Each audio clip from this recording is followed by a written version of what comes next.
All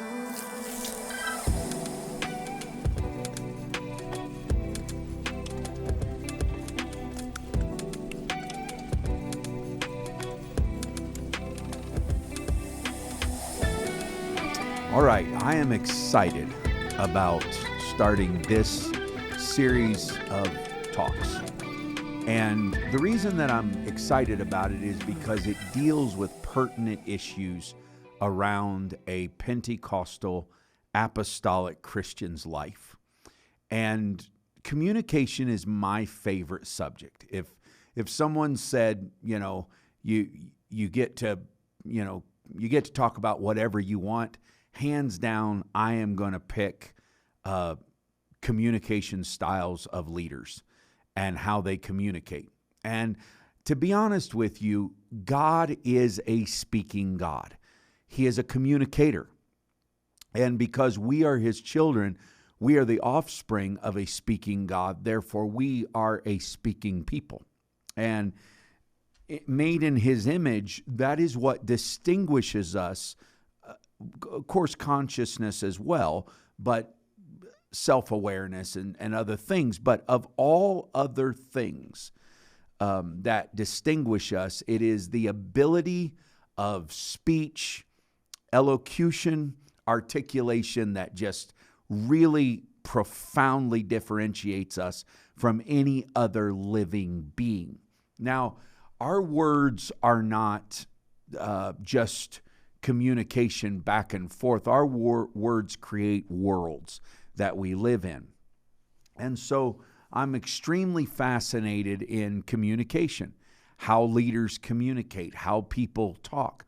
And you start realizing that at first you're listening very intently on every word that someone says. And then whether you like the words they say or you don't like the words they say, whether you like the preaching or you don't like the preaching, you can set through it and get a lot from it. Because I'm going to tell you a secret. Bad preaching can teach you as much about preaching as good preaching. So be an astute learner no matter where you're at and no matter what you're listening to, because even when it is not what you are used to or what you're expecting or even what's relevant to you, it is a peculiar thing. Why do they use this moment to communicate this particular message? And so then you get into the world of horse training, which I'm a horse trainer, and apparently from that, you begin to look at, it's not just words, it's your body language. It's where your eyes are. It's how your facial expressions are. And you just realize that, my goodness, everything is unbelievably busy in its communication skills.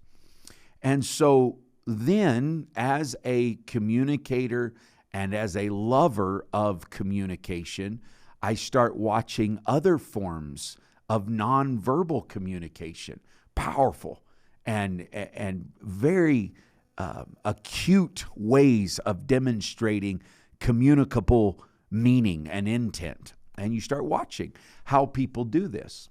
And so when I'm reading in the Bible and I'm reading things, you start noticing some major things that happen around certain nonverbal communication habits or skills.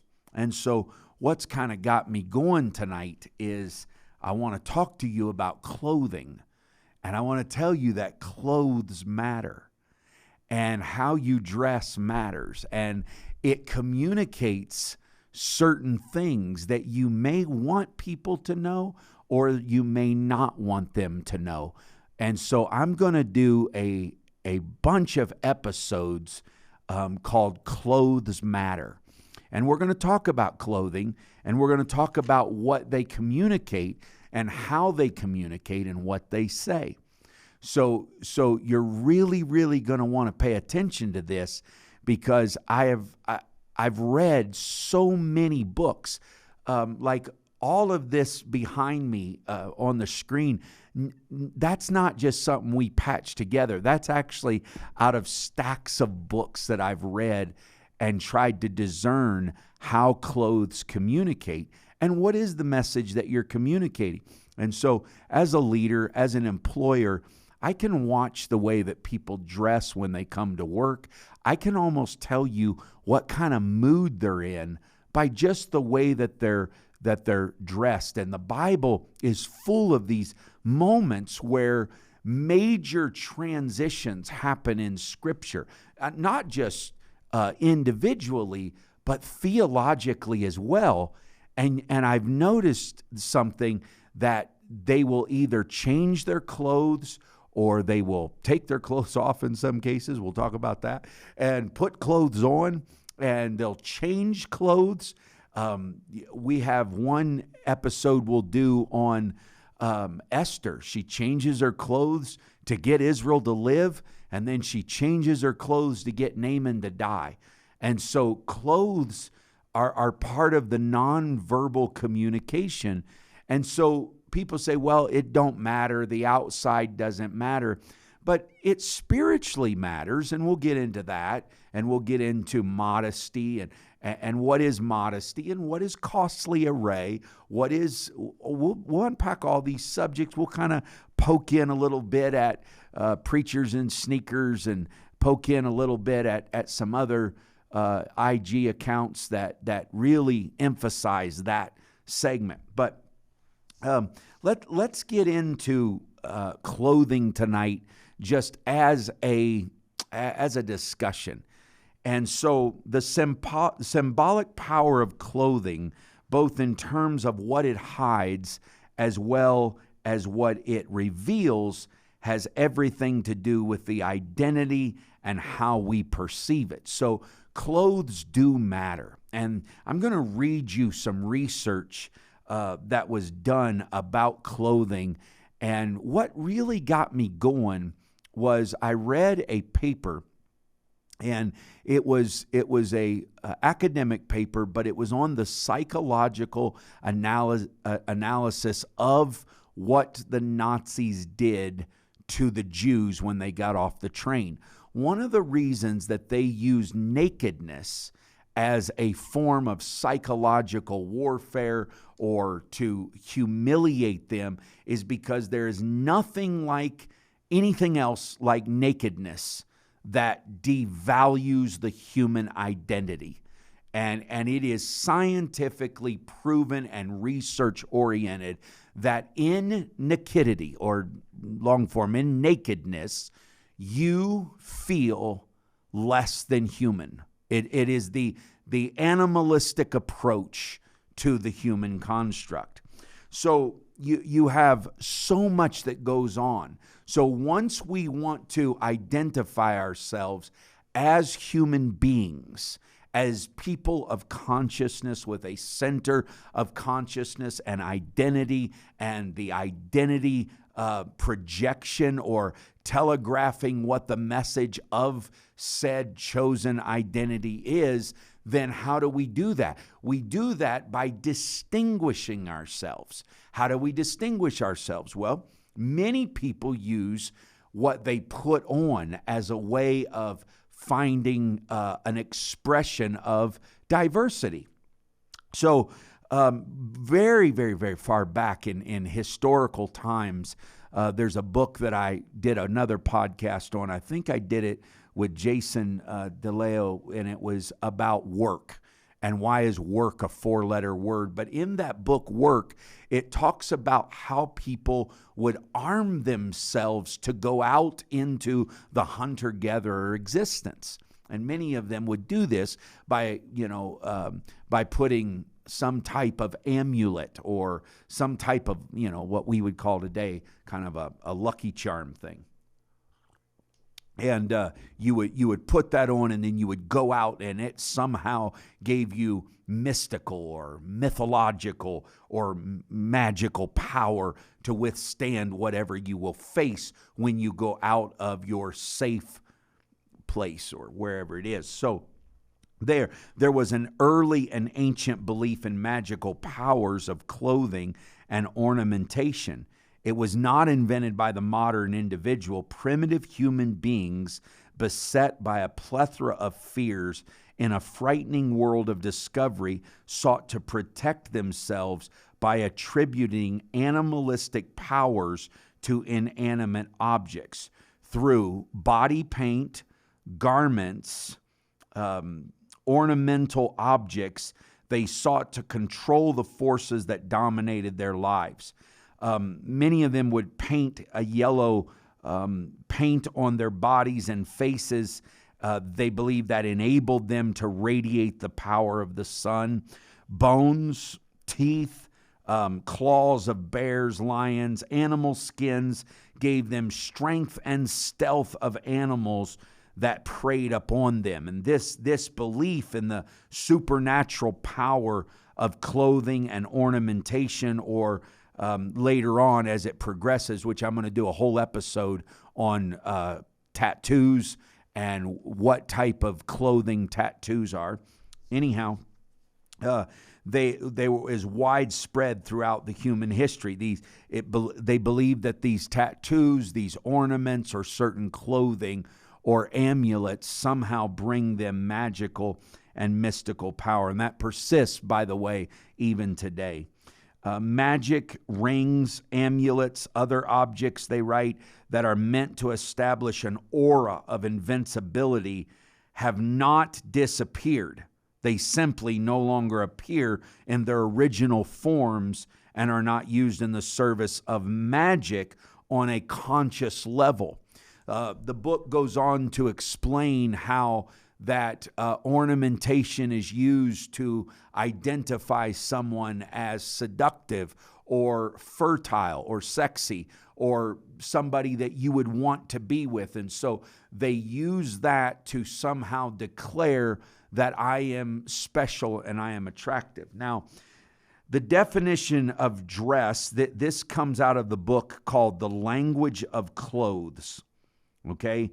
And it's written by Allison Laurie, and you can get this book, and it's The Language of Clothes. It says the definition of dress, as it involves symbolic power, includes not only garments, but certain hairstyles, makeup, body decorations, tattoos, piercings, and jewelry. These stylistic items also differentiate the qualities and values that the individual wearer possesses or wishes to possess or wishes to deceive others to believe that they possess that. Sometimes the person wearing these articles of fashion is not even consciously aware of the motivation.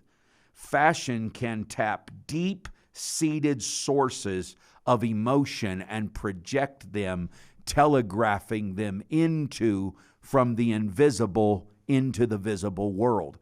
So in the book, The Language of Clothes, a fascinating study, it unpacks what is the message that is being sent by all of this. Now, of course, anybody who is in my world understands that there is we went from basically living for casual, and that became everything to us. But when we saw that it began to minimize us, demasculinate us, and you have the resurgence of dress by Jordan Peterson, who has told young men, come on, perk up. You're sending an image that you're a slouch and a slob. And it's not a bad thing to own a few well-cut suits and be prepared to live life in a way that you can identify. We're not saying you walk around in a three-piece suit every day, okay? But oftentimes, how you dress will immediately be reciprocated back to you and how people treat you. So I'm not going to go into my own autobiographical nature and my myriads of opinions I have on travel and how awful people travel and how some people travel better and well. And so, hey, if your deal is wearing, Crocs and baggy cargo shorts with a massive camera around your neck and a t-shirt 5 sizes too big and your nose blistered and your hat that says, I love the Grand Canyon, if that's how you want to travel through Europe, by all means, man, enjoy yourself and go and travel through Europe that way. I don't travel that way. I have a different style of travel. I have a different expectation. One of the things that I have noticed is as I travel, I try to dress accordingly to whatever the normal average person is dressing like in those cultures. And you will find that you are treated differently. I'll be in France and I'll be dressed up, or I'll be in Italy and I'll be dressed up, or in London, and people will walk straight up to me in France and Italy and start talking. And mind you, I'm extremely English looking, right? I don't look like a Frenchman.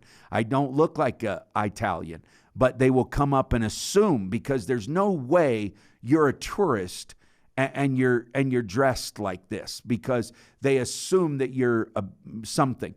And so people say, well, I go to, France and they're so rude. I go to France and I've built friendships in France. Some of the nicest people. Now, I don't go try to superimpose on them my culture, right? And say, have you ever tried the baguette bread at Mimi's in California? I just don't do that. I enjoy the culture and I kind of immerse myself in it. It's a wonderful experience. Be that as it may, how you dress oftentimes is how people will treat you. And I would say this at the outset of this to women. I empathize with your plight of being treated like a sex symbol. If you're not in the Christian church and you're not in the church of God, I understand it is extremely painful to be objectified and to be just viewed as a sex symbol. My suggestion to you is please stop dressing like a sex symbol and you won't be treated like a sex symbol. And so if you want to understand, clothes communicate something. You can't dress like a stripper and then want to be respected like somebody who is an upstanding person. You're going to get a certain reaction. And whatever that reaction is, you can communicate the expectation of that by the way that they look at you and by the way that you act. So we have no choice. This is a research-based scientific approach. We have no choice but to take clothing as a serious nonverbal form of communication. I'm getting that from the research. The other thing I'm getting is that clothing provides important information about the sex, age, occupation, origin, sexual appetites, personalities, attitudes, and values of the wearer. Now, clothing can be crucial in terms of image construction and interpretation. It can give us insight into a person's sense of self as well as the picture of his or her ideal self. Susan Kaiser wrote a book, and Fairchild Publications is the company that published this book. It's called The Social Psychology of Clothing: Symbolic Appearances in Context. In that book, Kaiser writes that clothing is a critical and crucial image construction and control. Clothes are consciously used to define, present, and reveal, but also to conceal and deceive. She writes in her book, The Social Psychology of Clothing, is that to communicate, one can wear a certain garment, but one can also wear a certain garment to miscommunicate in extremely frustrating, complex, and manipulative ways. For example, modern writers have noted that clothes that simultaneously conceal and reveal. Okay, now, guys, this is not an apostolic preacher going on a rant on Sunday night. This is an academic work called The Social Psychology of Clothing. And it says, modern writers have noted that clothes that simultaneously conceal and reveal, like a half-open gift, invite us to imagine what lies beneath. In covering one's body too tightly, too seductively, too closely, it is in this way, in complex and seductive means, is meant to encourage sexual interest and can be used as a device for arousing. While they are covered, they are uncovered, writes Susan Kaiser in The Social Psychology of Clothing. Okay? So this is good stuff, okay? And we're just warming up, okay? Clothes can be signs of social status. They can be signs of position, power, and in most societies, it is very evident the role clothes play. Clothes are a badge of identity, and our choice of clothes is a powerful indicator of the group to which we belong.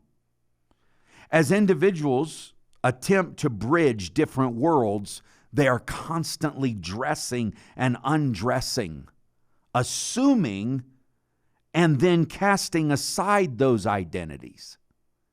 So the book, The Social Psychology of Clothing, tells us that not only do you cover your nakedness to demonstrate or declare pride, sexual appetites, but also what you change your clothes for, right?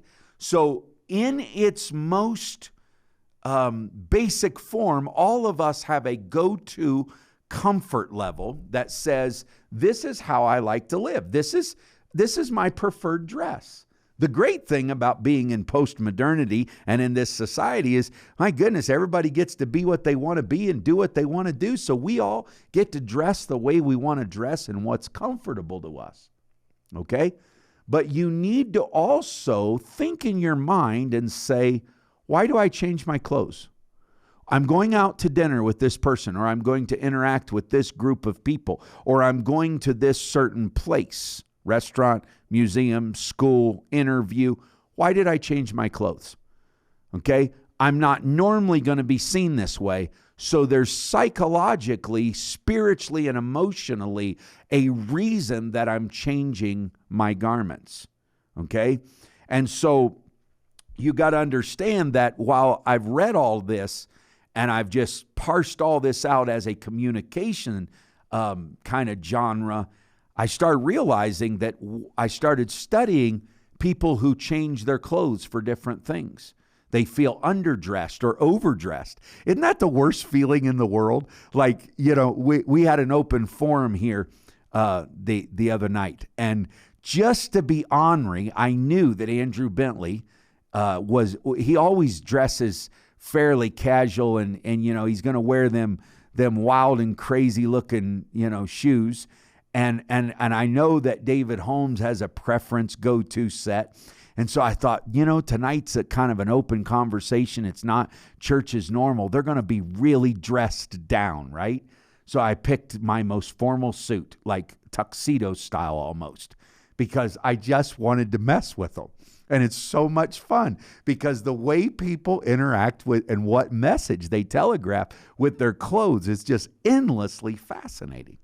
Okay, so as research has taught us, and we'll get into this later on, but great literature, like if you read great literature, it is shocking the length they go through and go to when they change their garments and they change their clothes.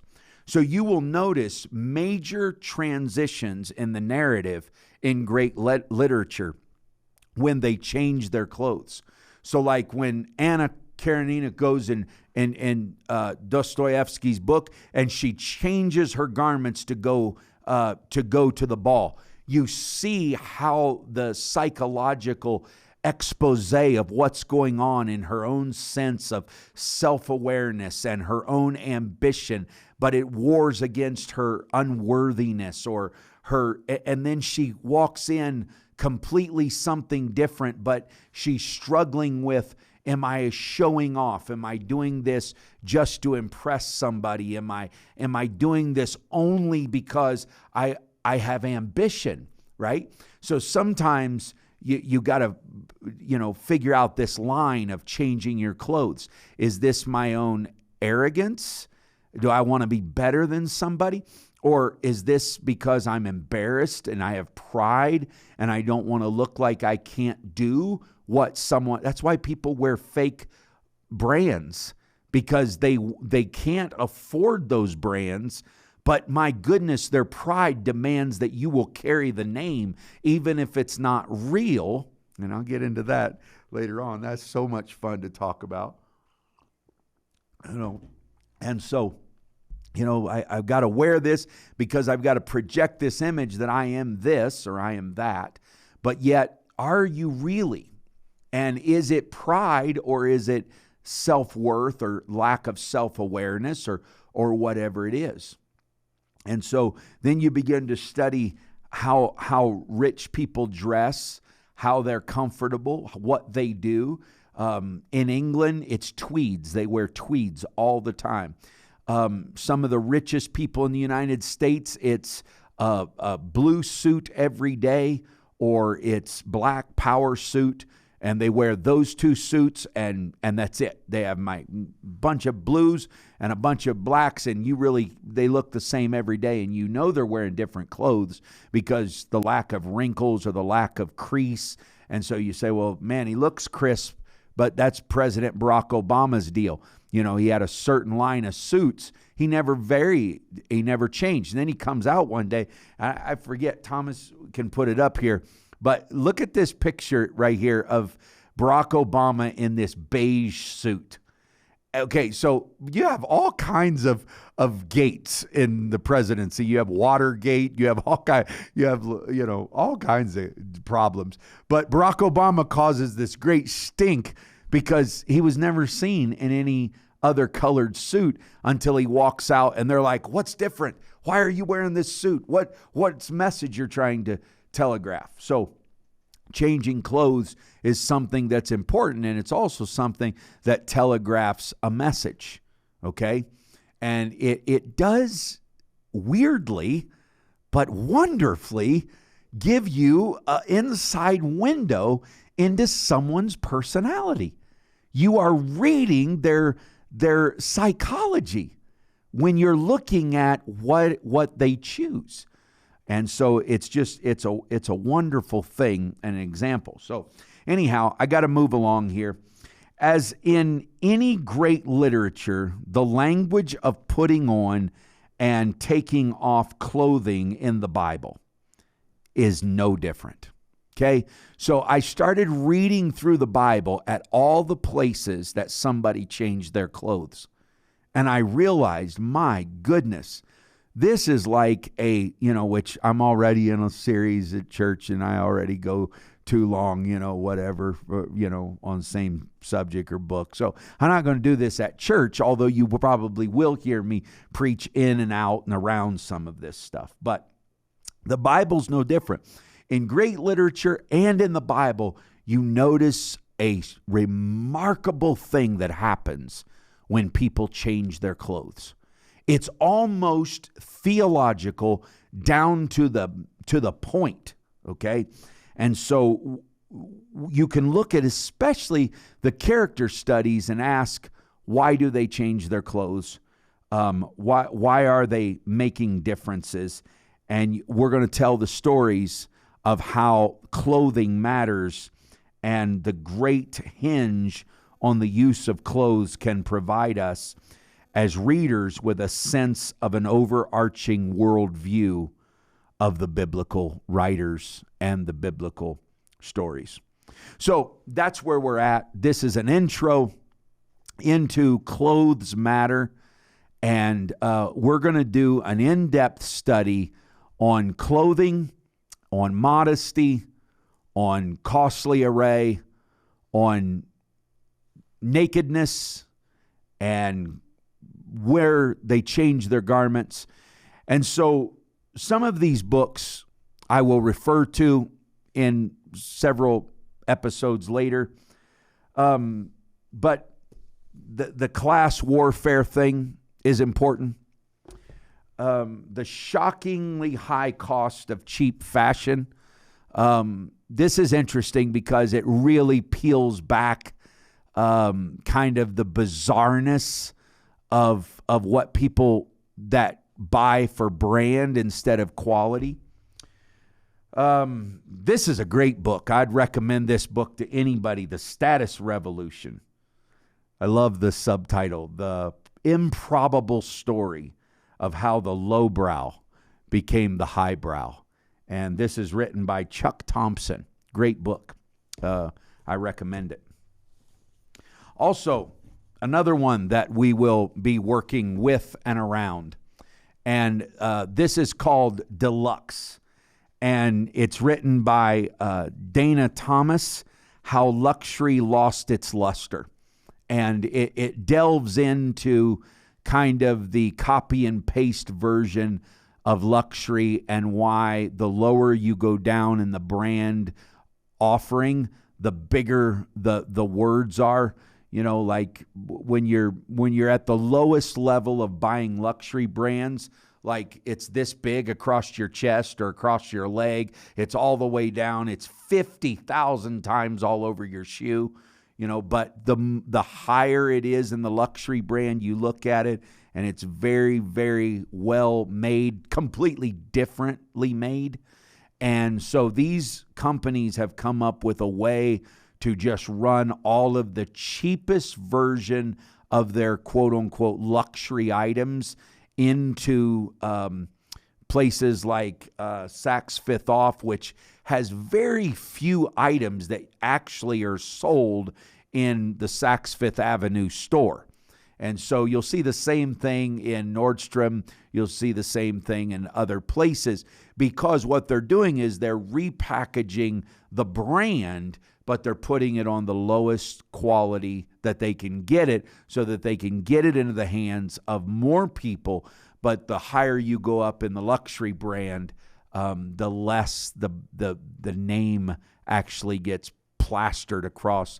And they use low-end luxury buy-in levels, entry-level luxury, as billboards. Not only are you going to pay more than what you can afford at times to get these things for lower quality items, you're also going to be free advertisement for them. So clothes is a fascinating thing. Clothes matter to God.